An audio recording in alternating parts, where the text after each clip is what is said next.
అందరికీ నమస్కారములు. మన శరీరానికి అలసిపోయే పని ఎంత చెప్తే ఎంత చేస్తే అంత ఆరోగ్యంగా ఉంటాం.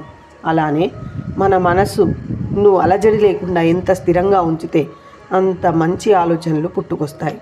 అందుకని మనం ప్రతి ఒక్కరం అలసిపోయేంత శ్రమ చేస్తూ స్థిరమైన ఆలోచనలతో ఉండాలన్నది మరవరాదు.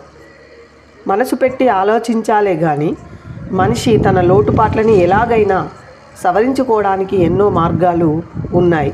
అయితే అందుకు ఒక చక్కటి అభ్యసనం అనేది అవసరం.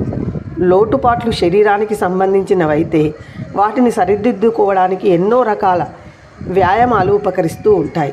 అదే మనసుకు సంబంధించిందైతే, నీరసం రప్పించేదైతే, అలాంటి అడ్డంకులు ఏమైనా ఉంటే వాటిని దూరం చేసుకోవడానికి పనికి వచ్చే అధ్యయనాలే ముఖ్యం. కాబట్టి ఇలా మన శరీరాన్ని, మన మనసుని కంట్రోల్ చేసుకొని మనం దృఢంగా ఉండాలంటే మన సంతోషం